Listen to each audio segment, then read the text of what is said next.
Hey guys, today we're going to start a new unit on cell theory. This sets us up for a test on Monday, March 9th. I want to give you as much notice as I can because I know it's a Monday test, but you guys are out on Pledge Faith in Action on Tuesday, so we have to test on Monday. We don't have too much choice with the schedule. Sorry about that, but you know now, so write it down in your planners now. Last chapter, the first lifelike thing that we knew about we called a protocell. And that choice of word says something pretty specific to us because the first living things that we knew about were prokaryotic cells. The foundation of this particular discipline that we're going to be talking about is called cellular and molecular biology and also includes microbiology. The absolute center of that whole discipline of biology, it's a whole branch of biology, includes what we call cell theory. And cell theory is really, truthfully, very simple, and most of you already understand it and kind of have just assumed that's what we've always known. There are three basic tenets of cell theory, so there's three parts. The first thing that you should know about cell theory is that it says that all living things are made of cells.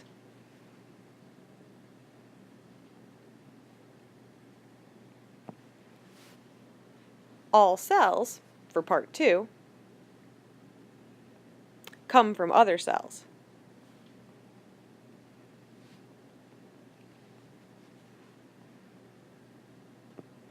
And part three, cells are the basic unit of structure and function of all living things.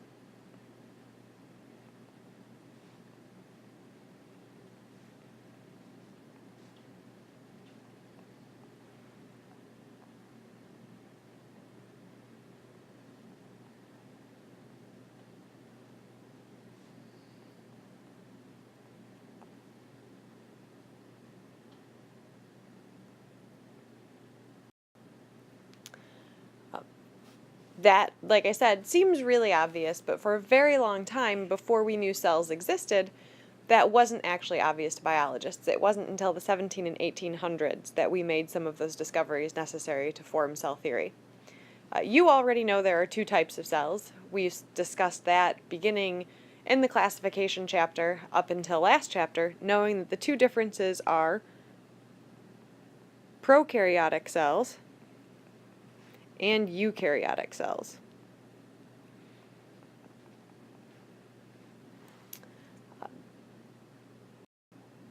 Prokaryotes, hopefully you remember them as being the ancient or the old ones.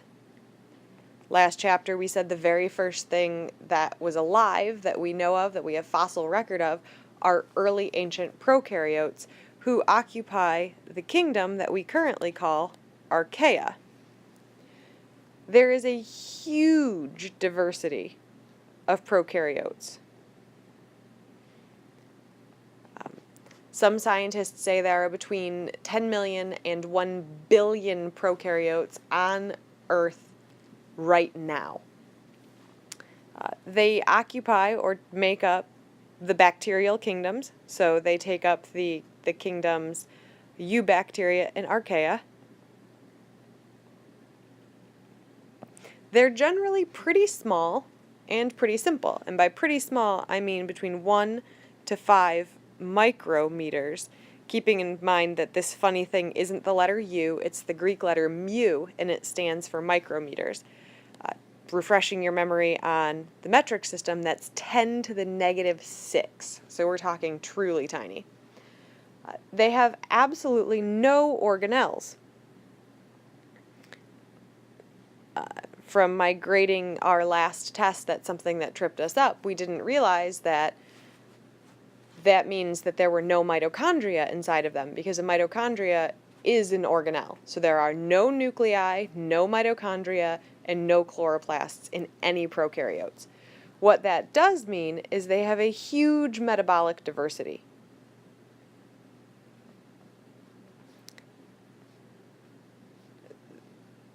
Their ability to harness energy to perform respiration or photosynthesis can be very, very different than it is in the eukaryotes, because the eukaryotes are stuck with mitochondria and chloroplasts to do that.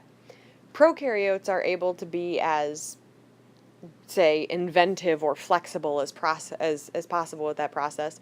Some of them even using crazy things like methane or sulfur as their source of energy, rather than using light or glucose. The big variety of shapes in our prokaryotic cells. They come in spheres, rods, and spirals.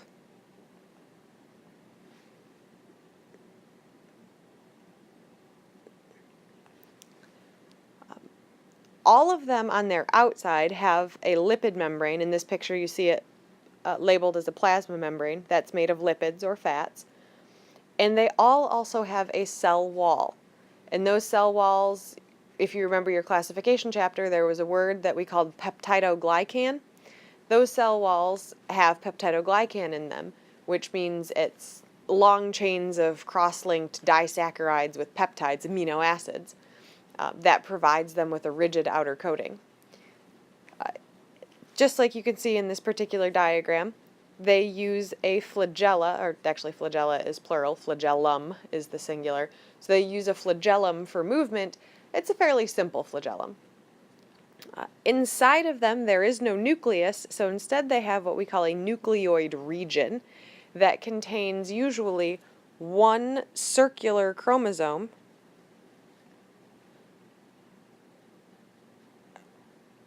of DNA. And they reproduce through a process called binary fission.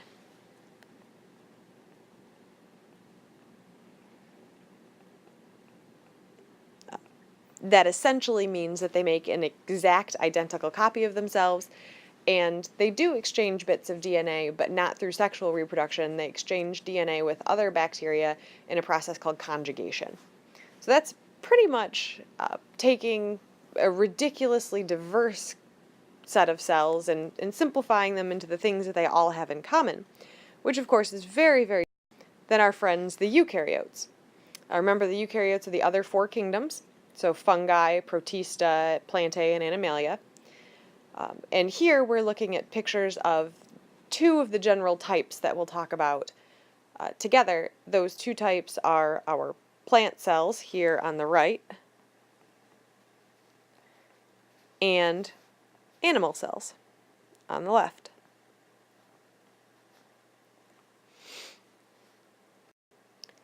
Some of the features of eukaryotes, they are much larger than prokes by a factor of 10-fold. So where a prokaryotic was 1 to 5 micrometers, the average euc is 10 to 50.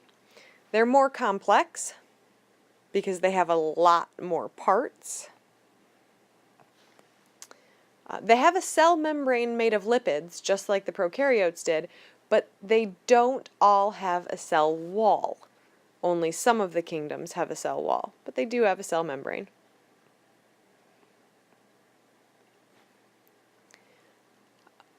They have multiple linear chromosomes.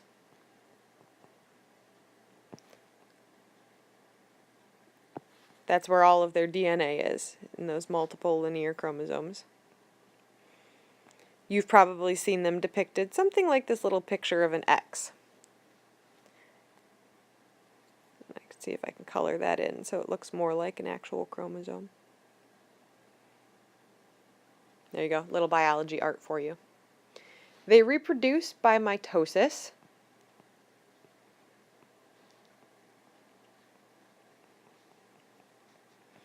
Which is much more complicated than binary fission. And they contain internal membrane-bound organelles. Organelle means little organ. E-L-L-E is what in French they would put on the end of the word to say little, just like ita or ito is what we put on the end in Spanish to say tiny or small. L means little, so little organs. And those little organs are actually just specialized compartments inside of a cell that have very specific jobs or functions. And there's tons of different varieties of organelles, and they differ between plant and animal cells. So the first thing we'll do is just make a list of which organelles occur in plants, which organelles occur in animals, and which organelles occur in both. Now, this is not the most beautiful Venn diagram, I realize. My circles are not pretty, but I needed to make the both area as large as I could because it turns out there's actually a limited number that are only in only plant or only animal. The first thing that both plants and animals have is a cell membrane.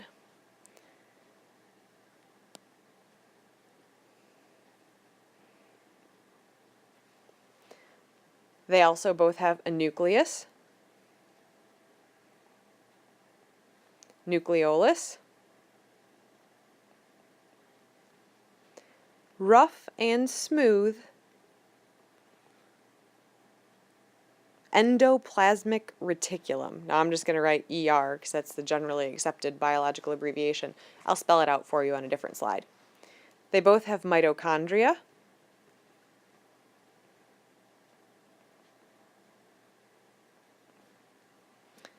They both have ribosomes.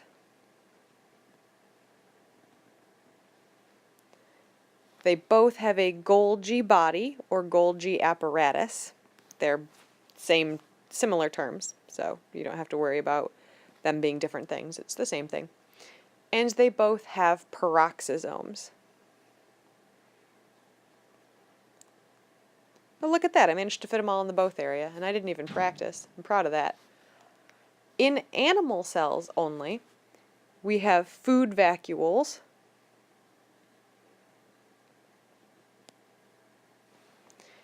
we have lysosomes, centrosomes, and centrioles.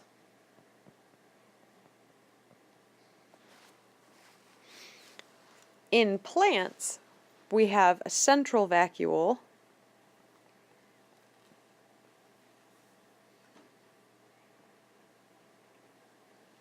chloroplasts,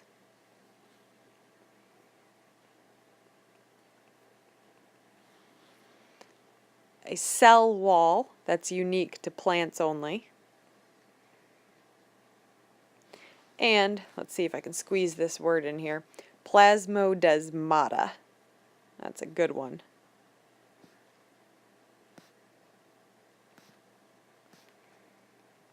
Oh, look, it fit.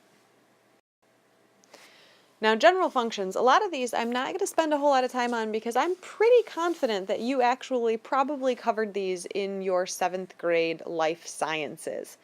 Now, I always say that, and then you insist, oh no, I didn't. I never saw this at my school. Let's see if just some of these kind of, ring a bell at all. First, we have the nucleus. You would consider that the control center, and its basic job is genetic or DNA storage and retrieval.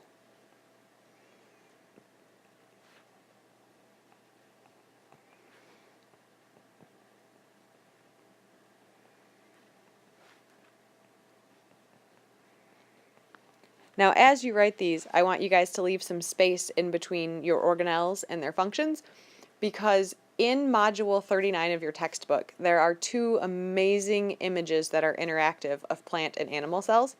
So I want you to go back to that module and fill in with any additional information in that interactive picture about plant and animal cells. It'd be a really very good way to study for this chapter, especially since you have that test on March 9th. It's a great way to study and to be able to label a diagram of a cell. It was a picture, unfortunately, that because it's interactive, I wasn't able to import it into Explain Everything. We also have a nucleolus. That's inside of the nucleus.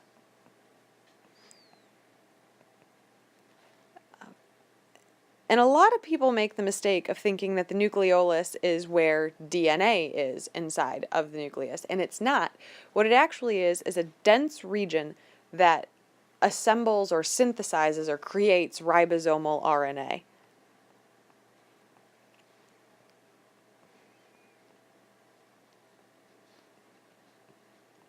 doesn't sound like a big deal, but in a couple chapters we're going to learn that that actually is a huge deal and plays a huge role in biology. Rough and smooth ER, and this is where I promised I would write out those words, ENDOPLASMIC space RETICULUM. So now you know why we just say rough and smooth ER. Rough ER connects directly to the outside of the nucleus. So the nucleus is surrounded by a membrane called the nuclear envelope. Rough ER and smooth ER both edge right up against that, and they serve as a network, like a tunnel system, like a canal system, sort of like Venice, that allows things to move out of the nucleus through nuclear pores and into the rest of the cell. And the rough ER is that network connection, and it's also the site of protein synthesis. So it's where proteins are made.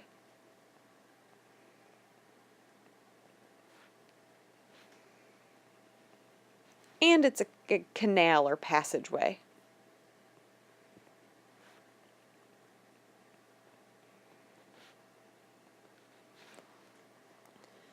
Smooth ER is where lipids are made.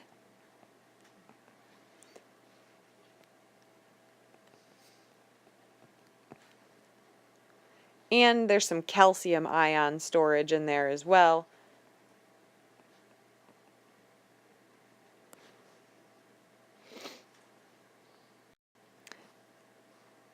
Mitochondria should hopefully be an organelle that we're all pretty familiar with at this point. It would thrill me to no end if you told me that the mitochondria is the site of cellular respiration.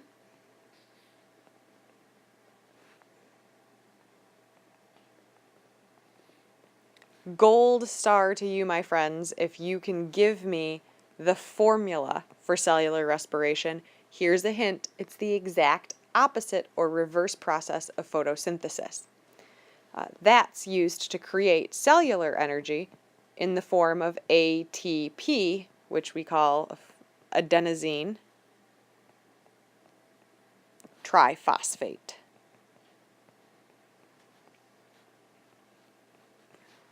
Very, very important job. Cells that need more energy have more mitochondria, so your muscle cells are absolutely full of mitochondria. Ribosomes, we have both free and attached. And it turns out the difference between smooth and rough ER is that rough ER is called rough because in pictures it looks rough because it has ribosomes attached to it. And when we say that rough ER is the site of protein synthesis, it's actually the ribosomes are where protein synthesis occurs. They just happen to be attached to the outside of that canal system.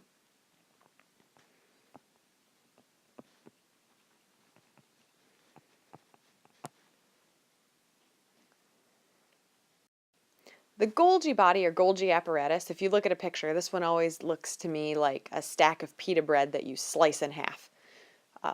Its job is to modify, store, and export substances.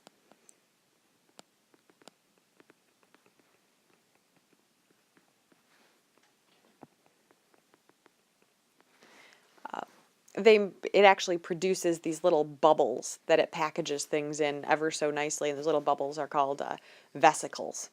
So that's its job, is to make vesicles. Peroxisomes are organelles that break down molecules and create peroxide in the process.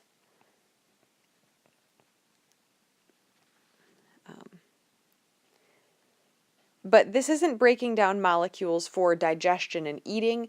This is breaking down anything that would be considered toxic to your cells. So it's like a detox region. Food vacuoles, well, it's essentially a bubble that contains food. It's food storage. Consider it like the pantry. And as a bubble, I should say it's actually a vesicle that contains food. Lysosomes digest that food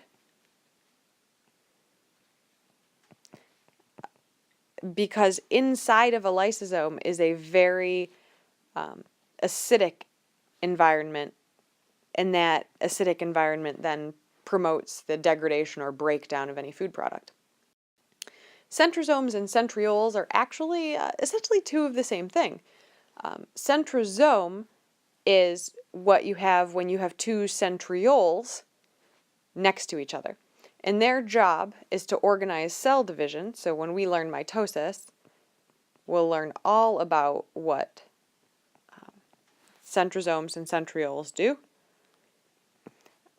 This is anytime you look at a cell, a centriole looks like, you guys know those little Twizzler pull-in peels that it's a series of Twizzler ropes that are all tied together and you pull them apart and eat them one at a time. That's what they look like, or a star or a churro, if you know, everybody loves the fried churros from the festival. That's what they look like, and they occur, a centriole is one of those, and a centrosome is the two that occur at right angles. So in your textbooks, you usually see a picture that looks something like that. The centriole is one individual, the centrosome is both of them. A central vacuole is in a plant, it's where it stores food and retains water.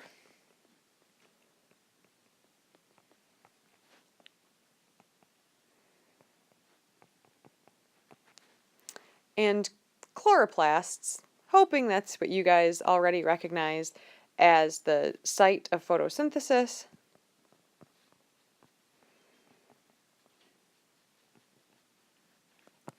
And by now I hope you realize the point of photosynthesis is to make glucose.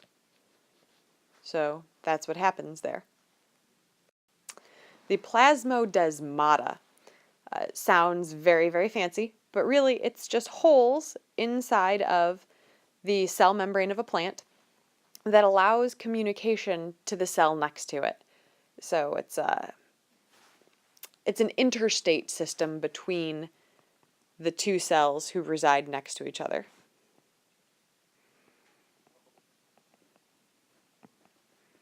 And then our cell wall, made of cellulose, our complex carbohydrate, provides a strong, rigid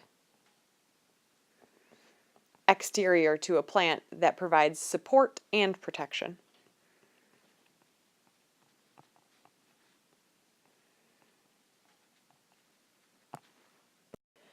The love of biology teachers everywhere is to compare the cell to a factory. And I've never really figured out why, other than it's a decently reasonable analogy if you're familiar with how a factory works. So I'll just give you the basic rundown and see if this sounds familiar to you guys. The nucleus is the CEO, or the control center, or the boss's office. The rough ER is manufacturing. The smooth ER is processing. Mitochondria, that's the power plant. The ribosome is an assistant to the manufacturer. The Golgi apparatus is shipping and receiving. Food vacuole is kind of like the cafeteria. A lysosome and peroxisome are the janitorial staff. Centrosomes and centrioles make up business development and expansion planners. Our central vacuole is inventory storage. Chloroplasts are another form of a different kind of powerhouse. A plasmodesmata would be like the front desk when you have to walk into a place of business and tell the person sitting at the front desk why you're there and what you need. They pass that message on. And the cell wall and plasma membrane, cell wall, you can consider it kind of like guards in a guard shack, or barbed wire around the factory. I don't know why your factory needs barbed wire. You might want to reconsider whatever it is you're manufacturing. And our plasma membrane would be like a gate or a fence of some kind. So that's an awful lot of information about cells for you guys, and I think it probably, if you paused, wrote things down, probably took you much longer than a class period to get through it. But that's everything really, besides some of the practical activities we're going to do, labs and things like that we'll do in class. That is 95% of your material, adding material from Module 39 in those images that you'll see on your test on March 9th. So remember, rewind, pause, write it down as you need to, and don't forget to fill in from those images in Module 39.